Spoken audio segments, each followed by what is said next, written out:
दोस्तों, इजिप्ट को रहस्यमयी बनाने वाले वहाँ के शासक हैं। जितने रहस्यमयी वहाँ के पिरामिड्स है, उनसे भी ज्यादा रहस्यमयी वहाँ के शासकों की निजी जिंदगी रही है। लेकिन वह बात अलग है कि पिरामिड्स के रहस्यों के आगे वहाँ के शासकों की निजी जिंदगी के रहस्य धुंधले पड़ जाते हैं। आज की वीडियो में हम आपको इजिप्ट के दो ऐसे शासकों के बारे में बताने जा रहे हैं जो रिश्तों में तो बाप बेटे लगते थे, लेकिन ये दोनों ही शासक के इजिप्ट इतिहास में एक दूसरे की सोच के दुश्मन बने रहे। दोस्तों, हम बात कर रहे आखानातन और उसके बेटे तूतनखामेन की।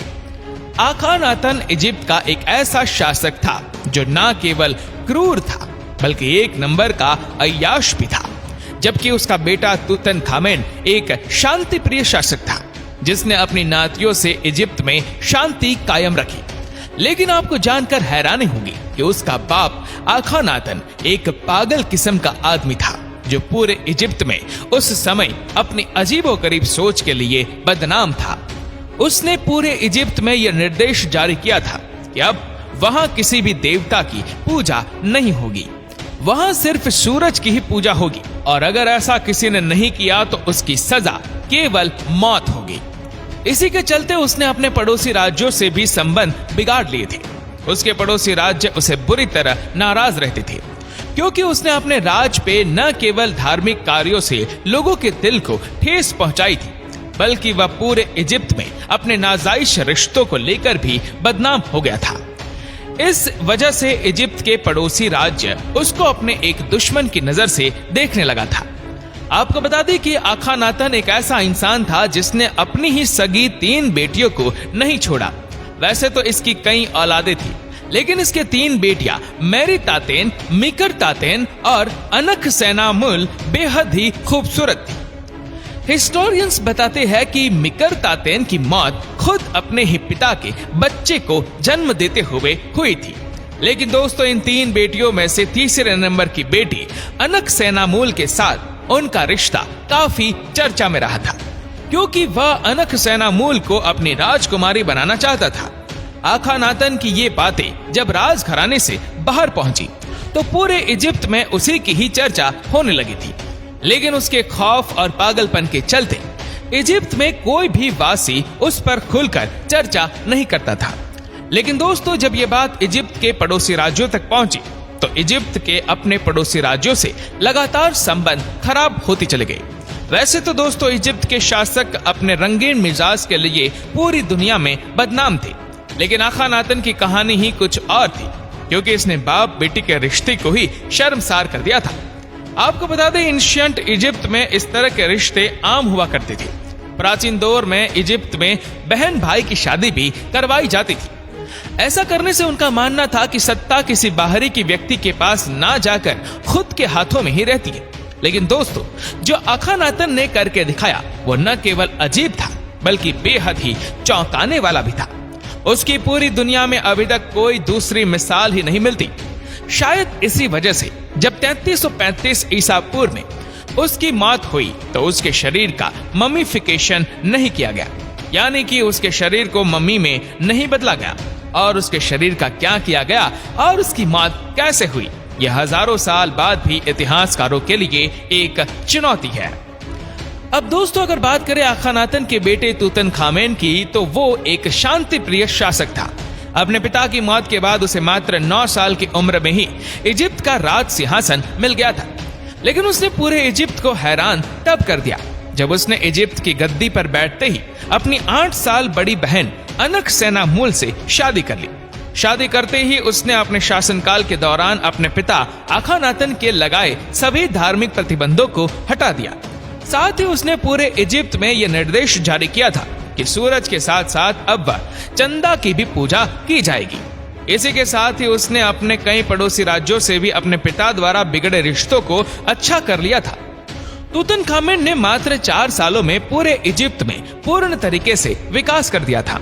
ये वह दौर था जब वे एक सभ्यता और एक नई प्रगति की ओर बढ़ रही थी।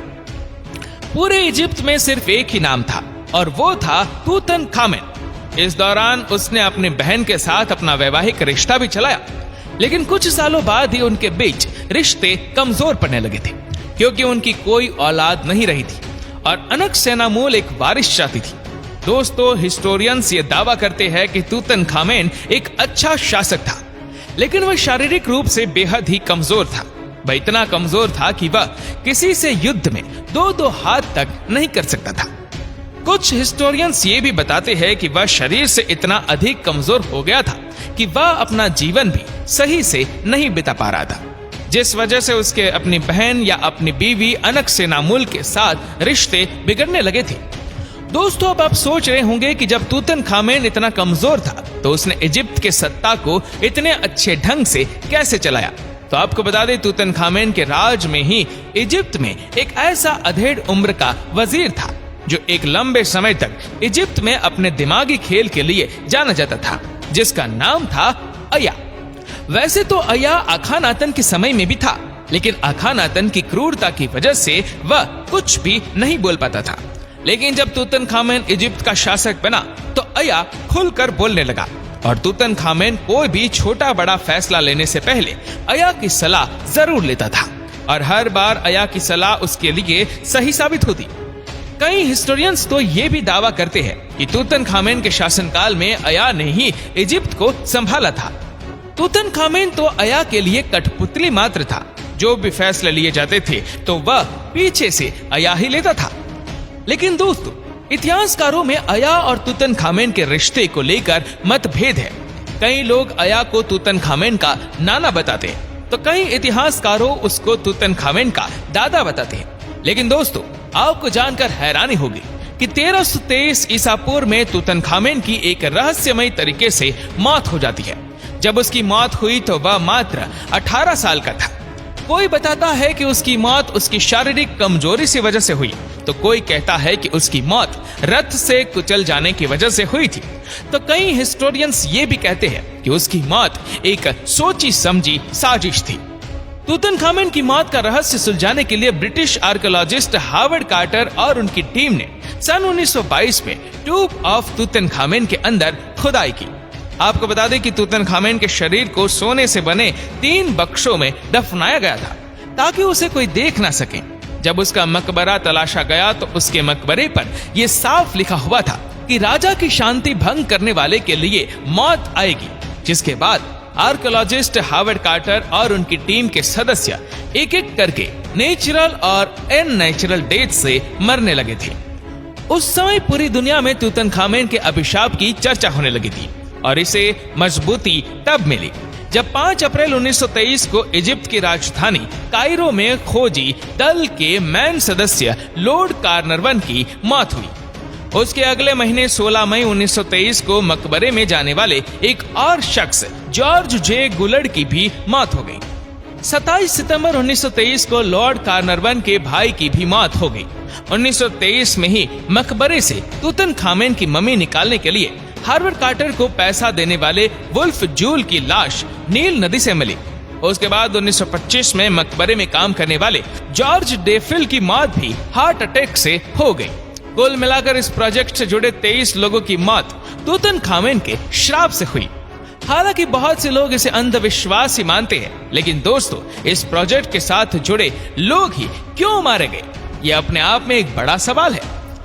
दोस्तों, तूतनखामेन की मौत के बाद इजिप्ट की कमान अब अनकसेनामूल के हाथों में थी। ये वह दौर था जब इजिप्ट को ऐसे बादशाह की तलाश थी जो ताकतवर होने के साथ साथ अनुभवी भी हो। अया ने मौका देखते ही वहां का बादशाह बनने की इच्छा जताई और उसने जबरदस्ती अनकसेनामूल पर दबाव बनाना शुरू कर दिया कि वो उससे शादी कर ले। अनकसेनामूल के पास अया के साथ शादी करने के अलावा कोई दूसरा विकल्प नहीं था, लेकिन अनकसेनामूल ने इस शादी से बचने की अपनी तरफ से पूरी कोशिश की और उसने अपने पड़ोसी हैत्ती सभ्यता की तरफ से खत भेजा, जिसमें उसने हैत्ती सल्तनत के बादशाह को यह लिखा कि आप अपने किसी भी एक बेटे की शादी मुझसे करवा दीजिए। इस तरह आपका वारिस इजिप्ट का नया बादशाह भी बन जाएगा और मैं अया से भी बच जाऊंगी। हैत्ती सल्तनत के बादशाह ने यह खत पढ़ते ही अपने सबसे ताकतवर बेटे को इजिप्ट की तरफ रवाना कर दिया। लेकिन दोस्तों, अया बहुत ही पहुंची हुई चीज थी। उसे इस बात की भनक लग गई और उसने हत्तीस्पधा से आए उस राजकुमार को रास्ते में ही धोखे से मार दिया। जिसके बाद अया ने अनकसेनामूल के ऊपर और दबाव बनाया और दो बातें कही, या तो तुम मुझसे शादी कर लो या फिर यूं ही मौत का तमाशा देखो। उसके बाद अनकसेनामूल को मजबूर होकर अपने से कई साल बड़े अधेड़ उम्र के शख्स अया से शादी करनी पड़ी। दोस्तों, ये पहली दफा था जब कोई इतना अधेड़ उम्र का शख्स मिस्र के सल्तनत का बादशाह बना हो। इतिहासकार बताते हैं कि अनकसेनामूल इस शादी के कुछ दिन बाद ही मर गई थी, क्योंकि वह शादी से बिल्कुल भी खुश नहीं थी। जब वो मरी तब उसकी उम्र 20 से 25 साल के बीच थी। अनकसेनामूल के मरने के बाद अया और मिस्र के सल्तनत का क्या हुआ, इसके बारे में ऐतिहासिक किताबें भी खामोश हैं। लेकिन ये कहानी बताती है इजिप्ट के पिरामिड के पीछे वहां के राजा और रानियों के कई ऐसे रहस्य दफन हैं जिनके बारे में शायद इतिहासकारों को भी ठीक से नहीं पता। वैसे दोस्तों, इजिप्ट की मिस्ट्री को लेकर आपकी क्या राय है, नीचे कमेंट करके जरूर बताइएगा। और अगर आपको वीडियो अच्छा लगा हो तो इस वीडियो को लाइक करेगा, शेयर करेगा ज्यादा से ज्यादा लोगों तक, और ऐसी ही और भी रोचक जानकारियों के लिए सब्सक्राइब करें हमारे यूट्यूब चैनल को और फेसबुक पर फॉलो करें हमारे पेज को। धन्यवाद।